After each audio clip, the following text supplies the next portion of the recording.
John Lund as Johnny Dollar. Bill Wesley, Johnny. What do you know about oil wells? Well, I know I wouldn't mind owning one. Why? We've written a floater policy on drilling rigs for the Van Oosterhout Oil Company in Sumatra. $60,000 worth of equipment was destroyed last week en route to their new test field. Is there something wrong with this? We're willing to pay off. Oh, so why call me? Well, that's a twist, Johnny. Van Oosterhout doesn't want the money. Well, what does he want? Our best investigator for 3 weeks. Why? He didn't say. But you know these oil men, probably just rich enough to want to satisfy some idle curiosity. Yeah, well, I'm just broke enough to help him do it. We'll return to our program in a moment. But first, I'd like to talk to you about housekeeping. Recently, a woman was interviewing a prospective maid and asked her how she was on light housekeeping. Well, I'm sorry, ma'am, said the young lady. I never kept a lighthouse. I admit that's an old joke, but it generally gets a laugh. However, housekeeping is no joke. That's a job from which no one can escape, whether he lives in a house, an igloo, a military barracks, or a governmental building. Yes, housekeeping is a very important job, even in our government. Someone has to see that the plumbing doesn't leak, that electricity, oil, and coal aren't wasted, that the garden is kept in good shape, that the animals are fed, and that the people have a place outdoors in which to enjoy themselves. Actually, all these governmental household tasks are the work of the Department of the Interior, which at one time was called the Home Department. The biggest job of the department is conservation, the protection of the things that make our country a good place in which to live. The land, water, oil, coal, forests, minerals, fish, and wildlife. These are our natural resources. If it weren't for the conservation work of the Interior Department, before too long, all the farm and grazing lands would be washed or blown away, and all the wildlife would disappear from our fields and forests. Another important job of the department is the development of new natural resources and the caring for our national parks where people are free to go sightseeing or set up camp. And during wartime, the Secretary of the Interior has a special job, namely, making sure that sufficient oil and other fuels are available to our armed forces and defense industries. Yes, our governmental housekeeper, the Department of the Interior, has a most important and vital job in maintaining the comfort and welfare of every citizen of the United States.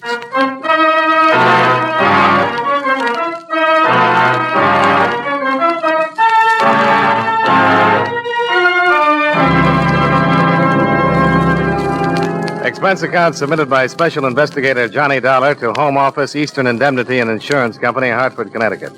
The following is an accounting of expenditures during my investigation of the Carboniferous Dolomite Matter.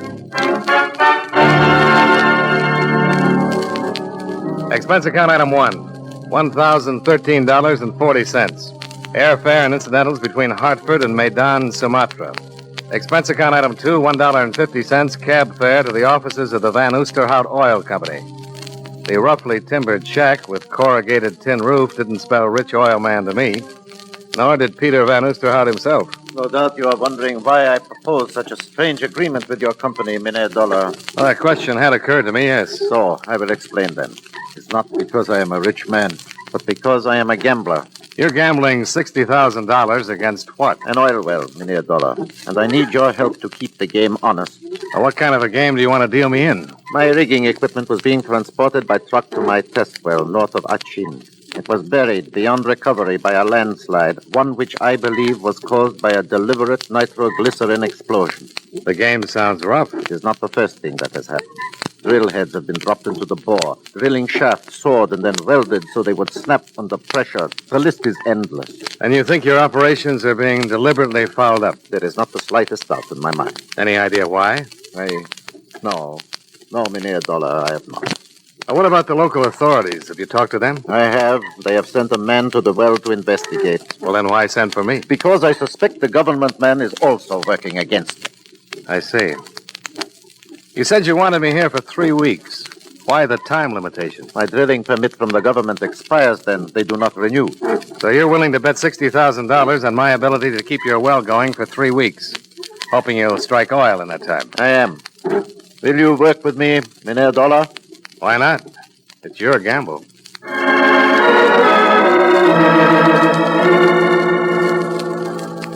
We made arrangements to fly out to the oil well early the next morning, and Van Oosterhout dropped me off at the Buitenzorg Hotel, where I checked in. I put a call through to the government offices, but the man in charge of the Van Oosterhout matter, an Inspector Pajak, wasn't in. I left word that I'd called, then hied myself to the hotel restaurant. I was having a little trouble with the native menu when I received some unexpected assistance. You would forgive me, Mr. Dollar. Might I suggest you try the sample goring? I'd be happy to. What is it? The known ingredients are rice, fish, and peppers. The unknown are the chef's secret, and the sum total of them all is sheer gastronomical ecstasy. Well, the only thing that could top that recommendation is for you to join me. I would be delighted. But not to dine, Mr. Dollar, merely to talk. By the way, I am Frederica von Osterhout. Peter's wife? His daughter. Well, I would have guessed that, except for the third finger left hand. Oh, of course, my wedding band. Yes, I am Mrs. Don Reynolds now, but I wish to talk with you as Frederica von Osterhout.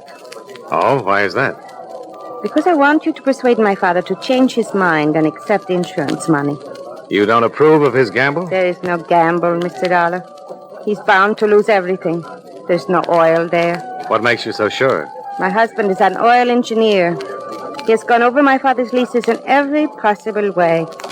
Geological survey, magnetometer, seismographic exploration.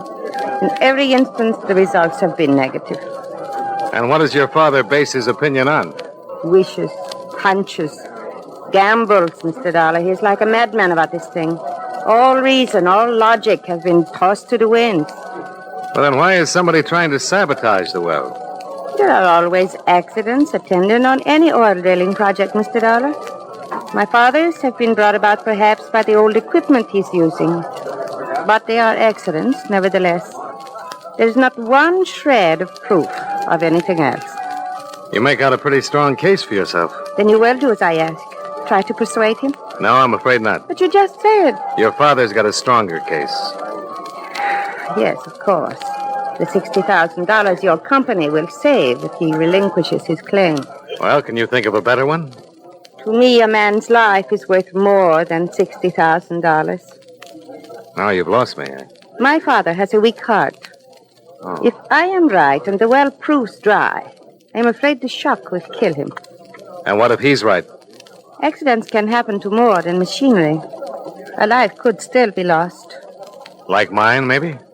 That was your thought, Mr. Dollar. Not a very happy one, was it?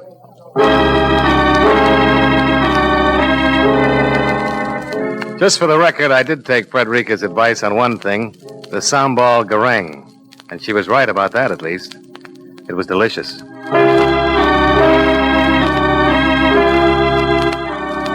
With the arrangements to leave for the oil field at dawn well in mind, I hit the sack early, hoping to get a good night's sleep. But somebody had different ideas. Mr. Dollar, are you in there, Mr. Dollar? What? Who's that? Inspector Pajak, Mr. Dollar. Open up, please. Oh, okay. Just a minute.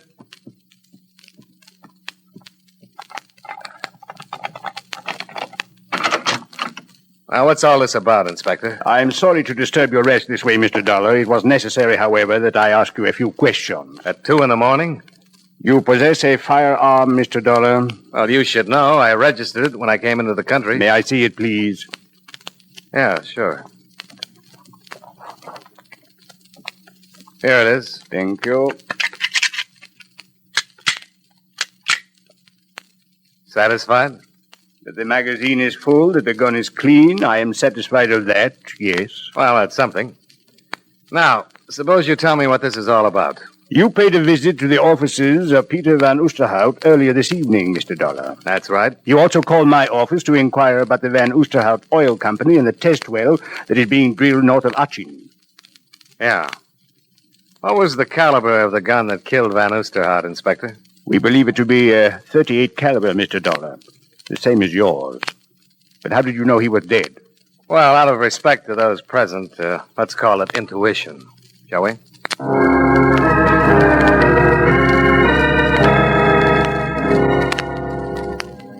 Inspector Pajak maintained a discreet, if not very informative, silence during our ride out to the Van Oosterhout Oil Company shack. We elbowed our way through a babbling crowd of curious onlookers held back by Indonesian police and moved inside. You see, Mr. Dollar? Yeah.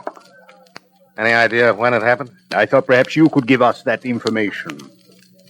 How did I become number one on your suspect list? It was Mrs. Reynolds' idea. Frederica? Yes. When informed of her father's death, she said that you were responsible, that you were the one who had killed him. Well, it's just possible, Inspector, that she didn't mean that literally. But only because Van Oosterhout wanted me down here to check into possible sabotage. I'm willing to accept your reasoning for the time being. That's mighty nice of you. Mr. Dollar, I would like to know if there is anything disturbed in the office. Anything different from the way you saw it last. Well, only those metal canisters on the floor over there. We know about those. They contain test borings taken from the Van Oosterhout well.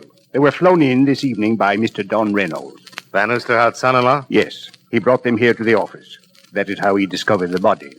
Must have been pretty important for him to fly him in at this hour of the night. According to Mr. Reynolds, they indicate that the well is almost certain to prove dry. Where's Reynolds now? He is with his wife, of course. She has broken down completely at the news of her father's death. So, that will be all then for now, Mr. Dollar.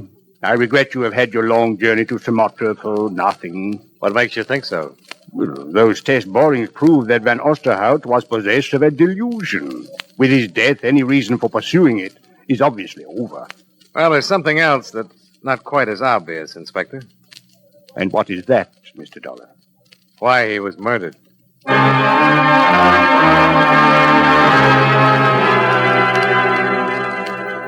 One of Inspector Pajak's men drove me back to the Buitenzorg Hotel, where the night clerk put an end to any hopes I had for more sleep that night. He had a message for me to call Don Reynolds the minute I got in. I put in the call.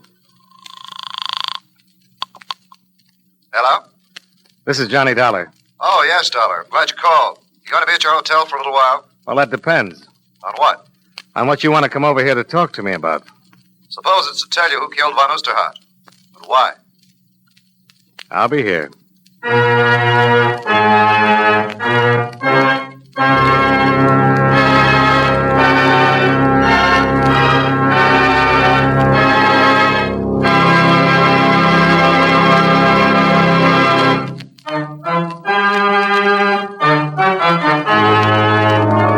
And now, with our star, John Lund, we bring you the second act of Yours Truly, Johnny Dollar.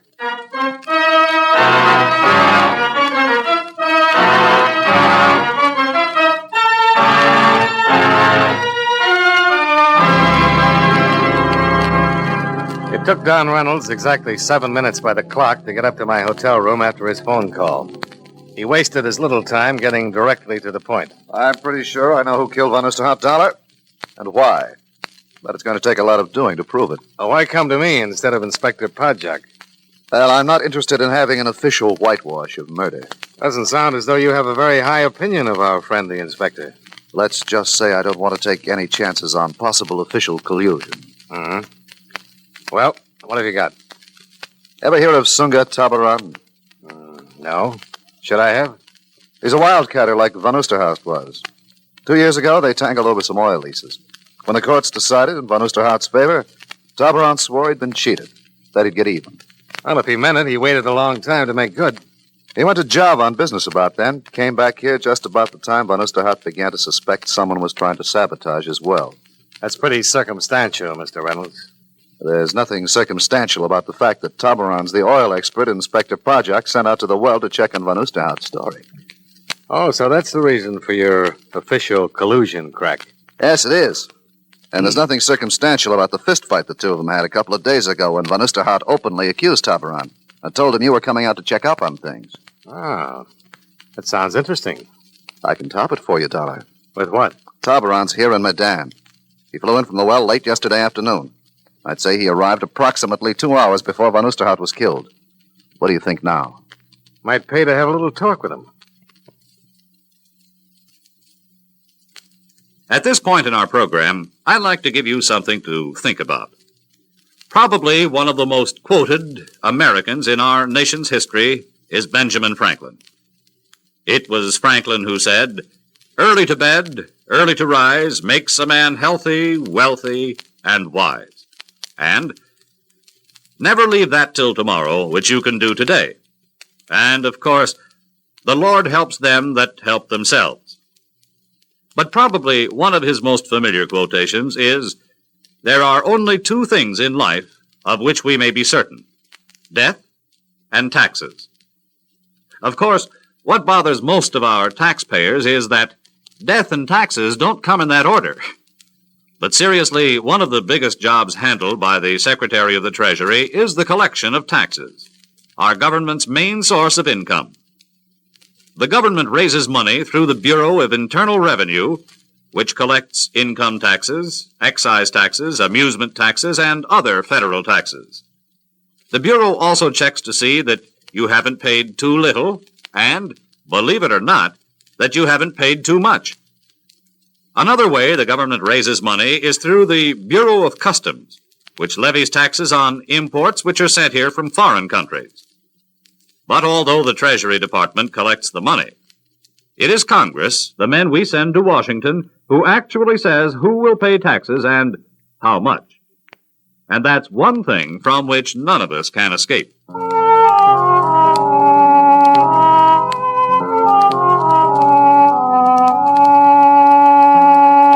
Expense account item 3, $1.65. Cab fare to the residence of Sunga Tabaran. It was a small modern bungalow nestled in some gently rolling hills at the edge of town. The false dawn was just starting to light up the eastern sky when I got there.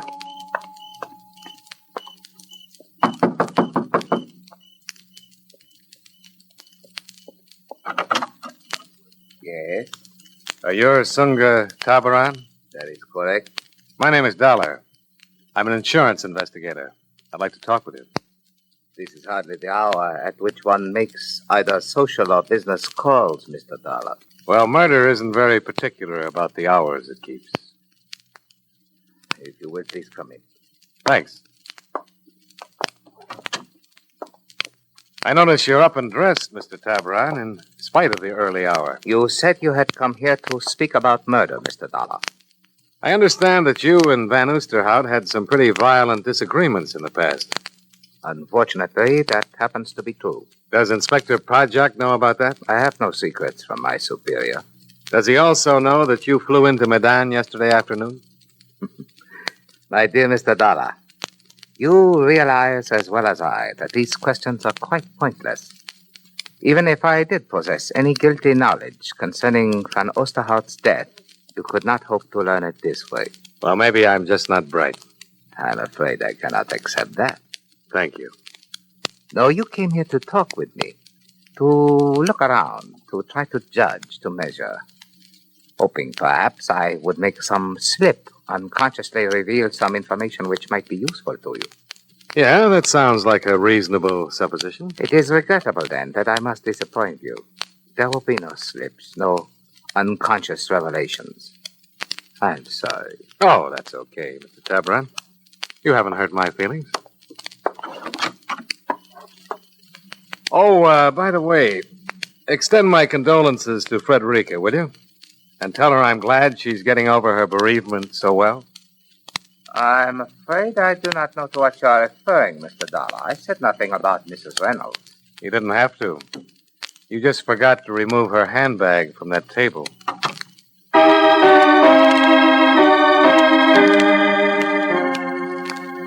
The question of what Frederica was doing in Sunga Tabaran's bungalow at that hour of the morning was an interesting one. But there were a few others bothering me even more. Expense account item 4, 75 cents.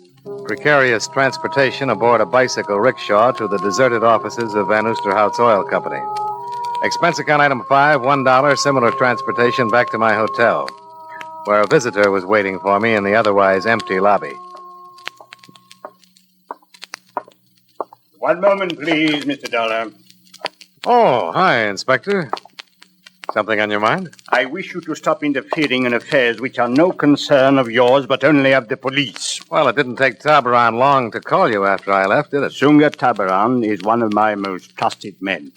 Looks like Frederica Reynolds feels the same way about him. Mr. Dollar, you are in a strange country. One whose habits, customs, ways of life are entirely foreign to you. It would be most easy to fall into error concerning the guilt or innocence of some of its inhabitants. Well, I'd agree with you, except for one thing, Inspector. So? They're still people.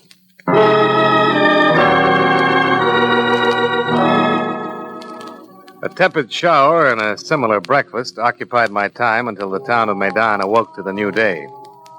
Then I walked down the street to the shop I'd noticed the night before, belonging to one Herr de Groot, oil geologist. It took de Groot all of 30 seconds to look at the specimens I'd pilfered from Van Oosterhout's office the night before, rub them between his fingers, and come up with a pronouncement. Yeah, there's no question. These test borings, they are from the Van Oosterhout #1 well. And you've seen specimens like these before? But of course I have, young man, many times. They are composed in increasing density of a carbonate of calcium and magnesium, formed during the Carboniferous era of the Earth. In other words, what we have here are specimens of Carboniferous Dolomite. I'll take your word for that. Just tell me what it has to do with oil. But it has everything to do with it, young man. Under just such rock strata as these lie some of the greatest oil fields in the world. So the chances of the Van Oosterhout well hitting such a pool should be pretty good, huh? I would say it would be virtually impossible for it not to hit oil from 100 to 500 feet in depth below the strata. Any idea why Van Oosterhout wasn't informed of this? Not informed, but it must have been. Oh, why is that? Well, these test borings have been brought in regularly by Van Oosterhout's son-in-law, Mynheer Reynolds. Why should he not have told him?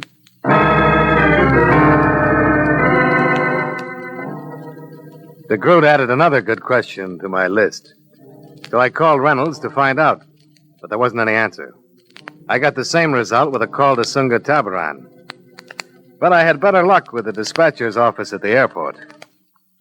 That is quite right, Mr. Dollar.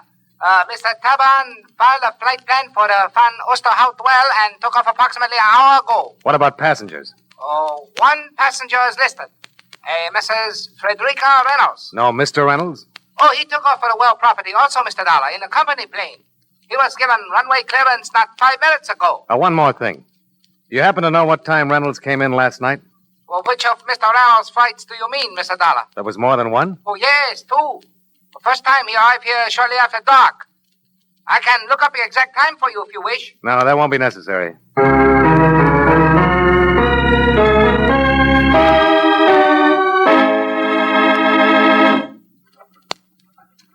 Well, granting your information is correct, Mr. Dollar, what is it you wish me to do about it?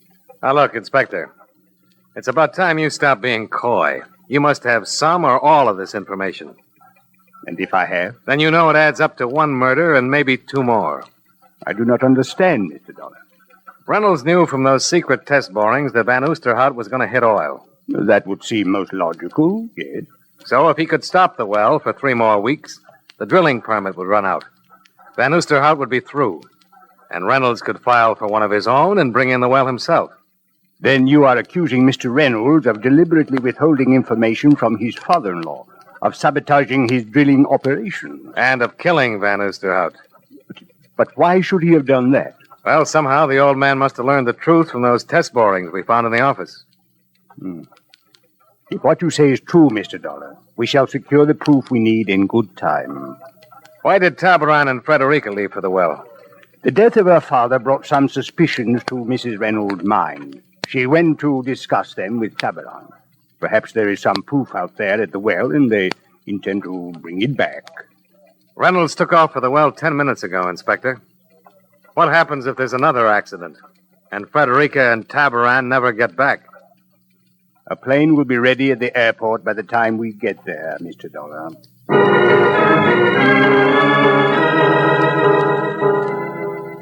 The Van Oosterhout well was approximately 100 miles northwest of Medan.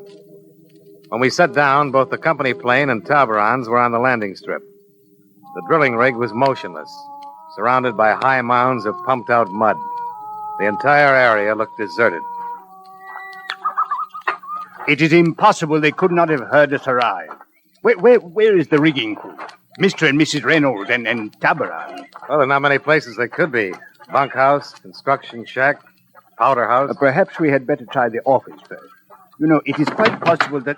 Hey, there's Reynolds. Coming out of the powder house.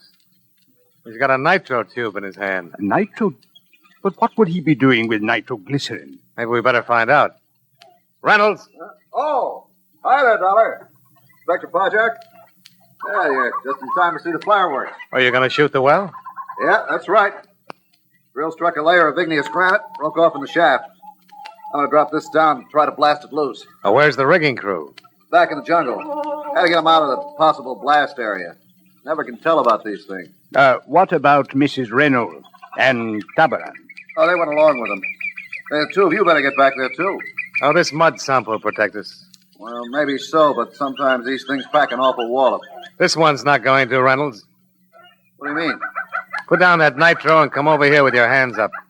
Are you crazy, Dollar? I'm going to blow that well. Mr. Dollar, why have you drawn your gun? You make a break for that well, Reynolds, and I'll shoot. Better do something about him, Inspector. He must have lost his mind. Put away that gun, Dollar. I'm telling you for the last time. Put the nitro down and come over here. Okay, Dollar. Yeah, but I can't figure it. If you think I'm going to... He is running toward the well. Don't try it, Reynolds. It's too late now, Dollar. I'm blasting that well. Back in the mud, Inspector. Get back. What are you going to...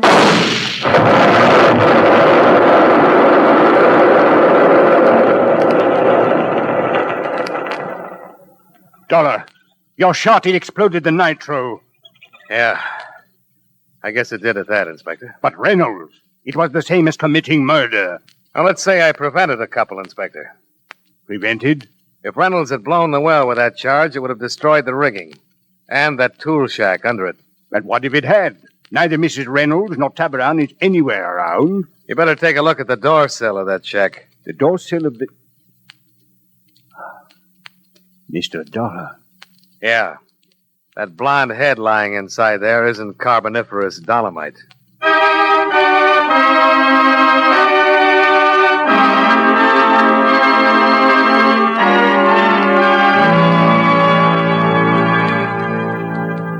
Expense account item 6, $23.15, hotel bill and miscellaneous.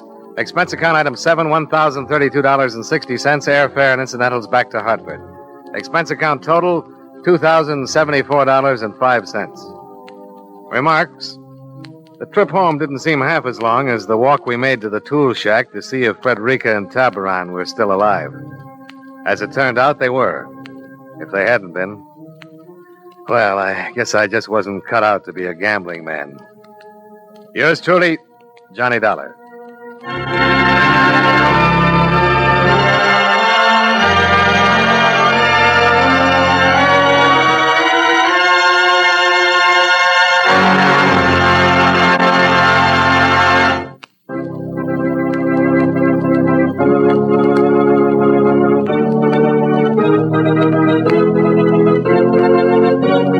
Johnny Dollar has come to you through the worldwide facilities of the United States Armed Forces Radio and Television Service.